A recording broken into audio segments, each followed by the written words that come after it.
Hello everybody, my name's Luigi here to you, and welcome back to Let's Play Splatoon. In the previous episode, we completed the Octo Valley, defeated the Octobot King, and saved Inkopolis by returning the Great Zapfest to the Inkopolis Tower. And in today's episode, we'll be playing through the Global Testfire demo for this game. This is something that's pretty interesting with the history of Splatoon, because most online games do like a practice demo to see how well the online servers can hold up when the final game is released. Splatoon did that as well with the Wii U, but there are a couple interesting things I'd like to point out about this demo. First of all, this practice area over here is something that you can still see in the normal game.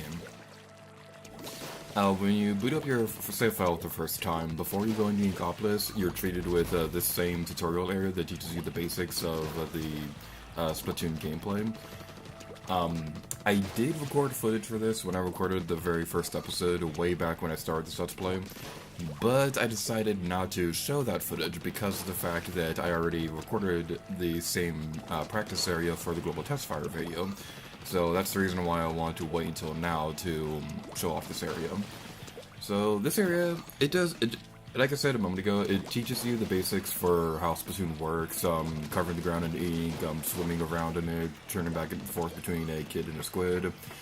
There was something like this in the Splatoon 2 Global Testfire. I already made a video of that a while back, and so it's the same basic principles with this demo as well. And after we climb up this wall. Alright, you're ready for action! Let's go! Right here you're gonna see the weapons that were available when the Global Testfire was available. You don't really get any of the cool weapons, admittedly. You don't get the Schlossers or the heavy Splatlings or anything like that. But it does start you off with the very basic weapons, and I think that was the right choice with this demo. I remember when the first Global Testfire was released, there were some people online who were saying that the rollers were overpowered. So yeah, that was pretty funny. Alright, so the first stage we're playing on is Walleye Warehouse. The stages are pretty similar to how they turned out in the final version. But there isn't really that much to talk about in terms of the online matches themselves. I do plan on talking about how the online works more in detail when we get to that point in this Let's Play. But as for right now, this is just a video focusing on the demo itself. So, how it worked was the Global Testfire would be available within certain time frames on specific days. There were only 4 Global Testfires available in North America. I believe there were only 3 of them in Europe, and I'm not sure about Japan because I couldn't find any information about that. All the information I'm going to be saying about the time zones and when they were available, they all apply to the North American version of Splatoon, specifically the Pacific Time version of this game.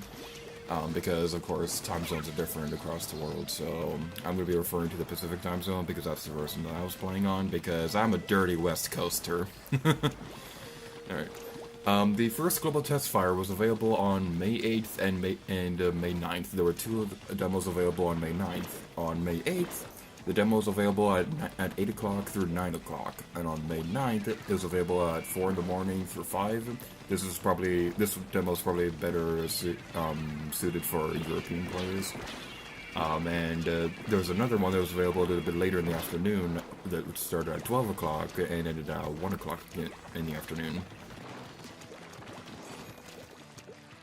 And the demo that I'm playing on, that you're going to see in this video, was the very last the very last Global Testfire that was available for this game, which happened on May 23rd. So yeah, this footage is about a year old when I'm recording the commentary for it. This Let's Play is kind of crazy at times to think about the fact that most of the footage I recorded is about a year old before it's going to be uploaded.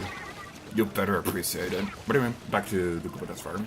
This one was available on May 23rd and started at 3 o'clock through 4 o'clock in the afternoon. The unique thing about the last one was that there were some connection problems for some players, and I don't know what exactly happened there, but the demo ended up getting extended over to 5 o'clock in the afternoon. So I guess either Nintendo decided to just let players play a little bit longer for those who are having connection problems, or like the system glitched out or something like that. I don't know exactly what happened there.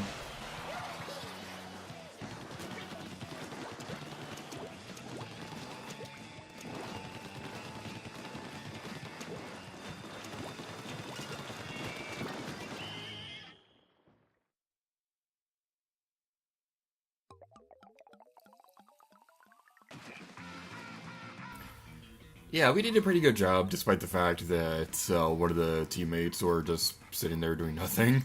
And as you can also see on screen, I am playing as the Inkling Boy during this test fire. There's, I believe I mentioned earlier in the Let's Play that there were some online matches where I played with the Inkling Boy. This is one of the videos where that was the case. Most of the time I could be playing as the Inkling Girl because I like her character design more than the boy. I believe there is one more video where I do play as the boy Inkling, but we're gonna see that way down the line. Alright, and the last stage we're playing is Salt Spray Rig. This is a pretty fun stage, and I believe we have seen it in the multiplayer. I don't know if it's seen on Turf War yet, but we have seen this during the main part of the single player campaign. So yeah, that's a pretty fun little stage that can happen. The Wall Warehouse and Salt Spray Rig are the only stages that were available during the test fire, similar to how the Wreath and Muscle Forge Fitness were the only stages available during the Splatoon 2 Global Testfire. So now that I talked about time zones for when this demo was available, now I guess I can talk about some other basic trivia facts that I happened to stumble upon when I was doing research for this Let's Play. The unfortunate thing about the Global Testfire is the fact that you could not transfer your save file from the demo to the full game. So if you play like a billion matches or something like that and you level up really quickly, you're not going to be able to transfer that over to the full game. But this also led to something that's kind of bad, because players who pre-purchase the game, there is an option to pre-purchase the game on the title screen, and I believe it on the weapon select screen as well.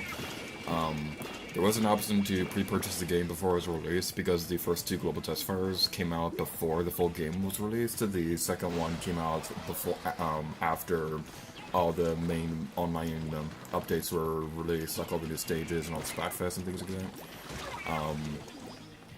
So the unfortunate thing was, players who pre-purchased the game were able to wear specific gear that was only available to those who pre-purchased the game, but you cannot take this with you into the full game.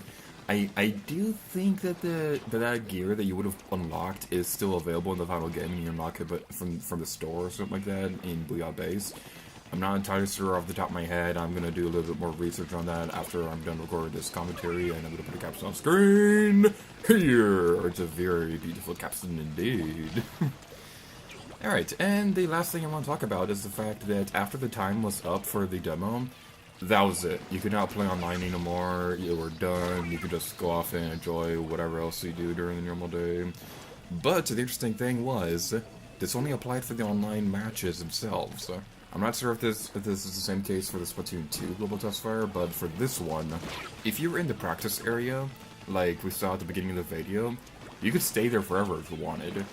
The demo would end for you if you completed that practice area, so you could theoretically have stayed there for way longer than you were supposed to. So I'm not sure if that's a glitch or if that was intentional, but it was still pretty amusing indeed. I didn't do this myself on any of the Global Testfires because I didn't even know this was a thing until I did research for this Let's Play.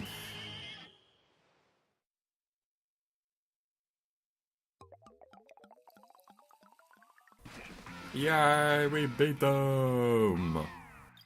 And with that, we're getting this video off here, so thank you guys so much for watching this video of Splatoon. In the next episode, we're gonna take a little tour across Inkopolis to see all the neat little Easter eggs you can see across town. So, thank you guys so much for watching this video, and until next time, later to you. Oh yeah!